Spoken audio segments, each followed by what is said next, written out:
Big league find, baby. That's where you're at. That's where you're at. The big league find.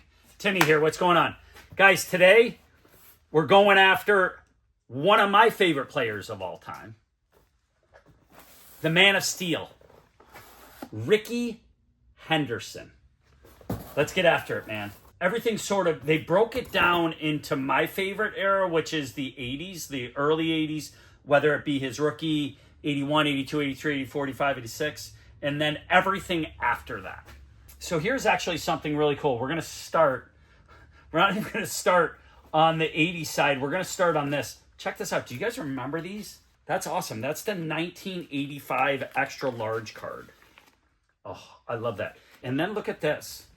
Some of my favorite cards. Look at that. Yeah, that's two of them. Are they same? Yeah, Bill Buckner and so that's the Squirt. Check that out. And then the 1983 Donruss, the big Donruss cards.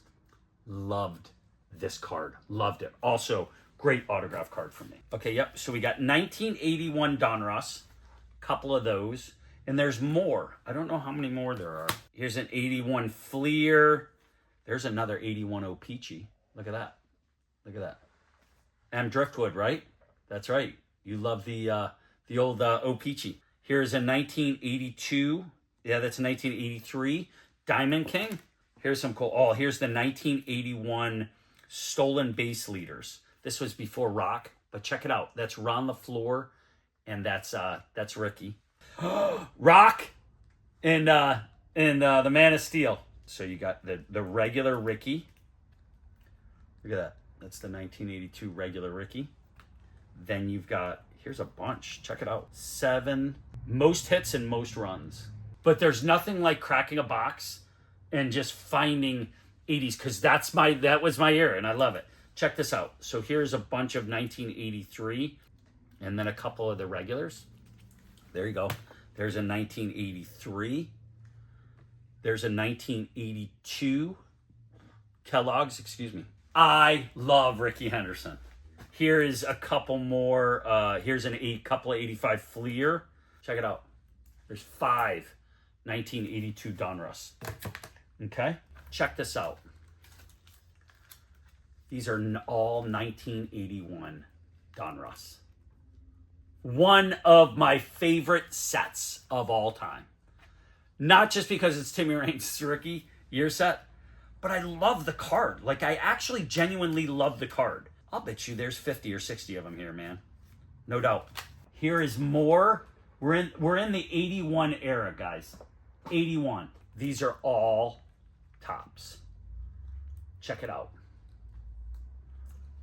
I know it's his second year, but I think that's a hard pull to get really a really good grade on an 81 tops Rickey. That's just a stack. An absolute stack. Look at this. 1981 Star. Oh, how gorgeous is that card? Like, this card, it was really hard to find star stickers where I lived. So I think there was like one store that had them, and we'd go, and whenever they got them in, they sold out like that. And it was the same thing with the Donruss.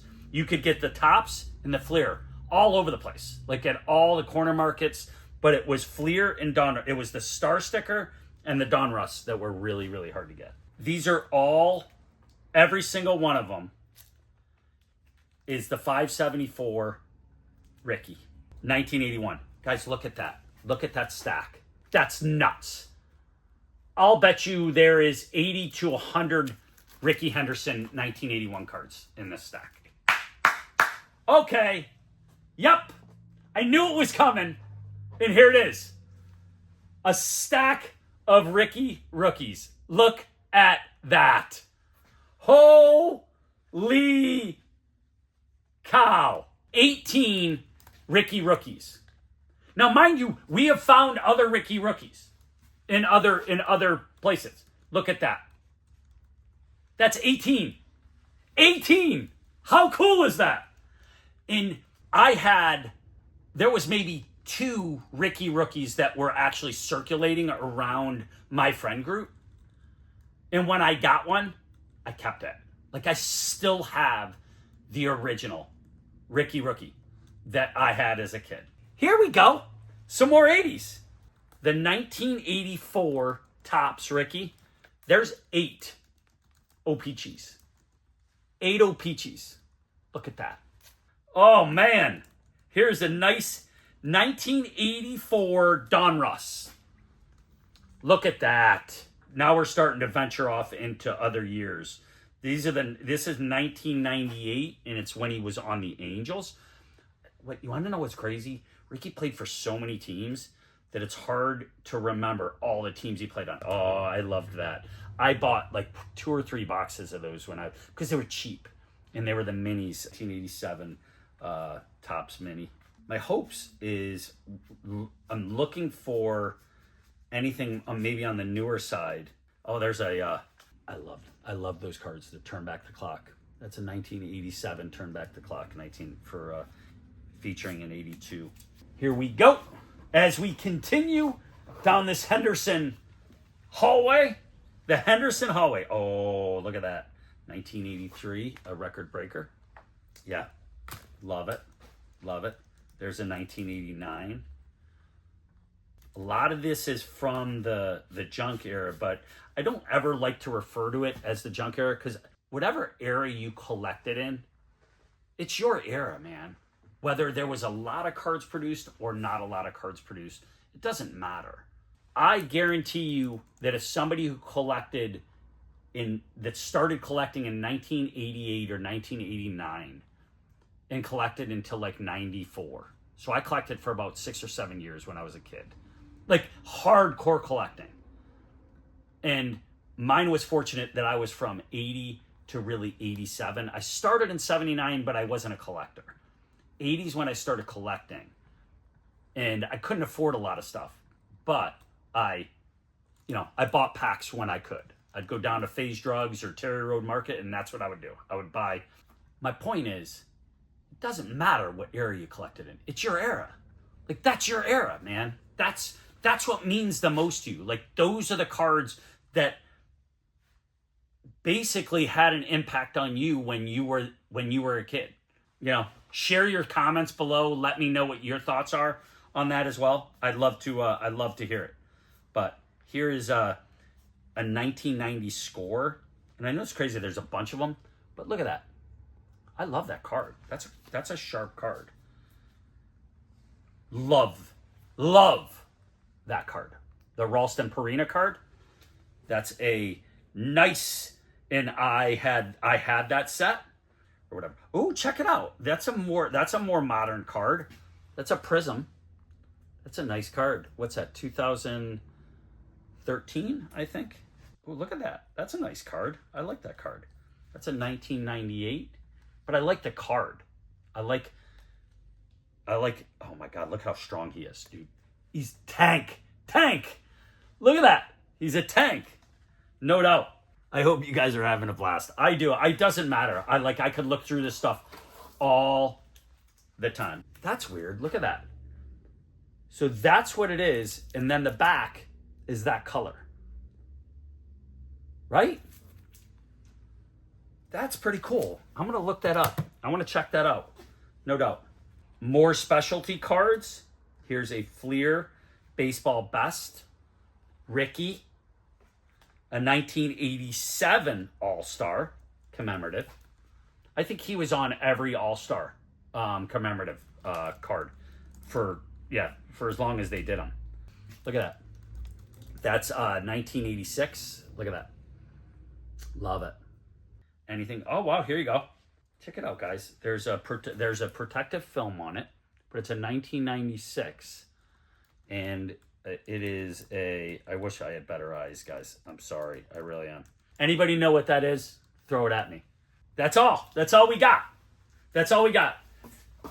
So this is what I want to do. Now that we've looked through all that, I want to give you guys my favorite Rickey Henderson cards of all time. And I'm not basing this on value. I'm basing this on my collecting habits, and how much I loved Rickey Henderson. and how much I loved collecting at that. My third favorite is the Rookie. Yeah, that's my third favorite. Not a question. And there's 18 of those bad boys just sitting there. So number 2 is probably going to be it's just because I love this set. It's the 1981 Donruss. And I also know that it's really hard to find a 10 in this. We got about, I want to say about 70 of these. And it would be interesting to look through this more deeply and see. And eventually we will grading. I told you guys before, we will be sending some of these things off to be graded. My favorite Rickey Henderson is the 1981 Star Sticker. I remember having this, and I had it. I probably maybe had 1 or 2 of them. I still have them. I loved the card, but I loved the fact that it was so hard to find. And I was a kid, and it was a challenge, and I loved that part of collecting.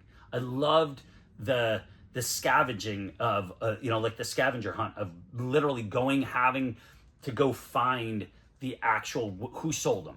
I remember we bought these at a store called Murphy's in a mall called Fairmount Fair Mall. I know that means nothing, but in Syracuse, New York. And they sold these. They sold these, and they sold the 81 Donruss. And me and my buddies would ride our bikes, go down, and we'd buy 1 or 2 packs of each because that's all we could have. We'd maybe $1 in our pocket. And if we had $1 in our pocket, it was going to cards. It was going to cardboard. No doubt about it. Guys, I hope you enjoyed this. This was sort of like me. I feel selfish because this was about like one of my favorites. And again, next time I'm sure that we'll dab into deeper into some more vintage. We'll continue to do 80s stuff. It'll be fun. We'll just continue down this unbelievable path. Go check out some of our other platforms. Listen, you guys enjoy. Thanks for joining me, man.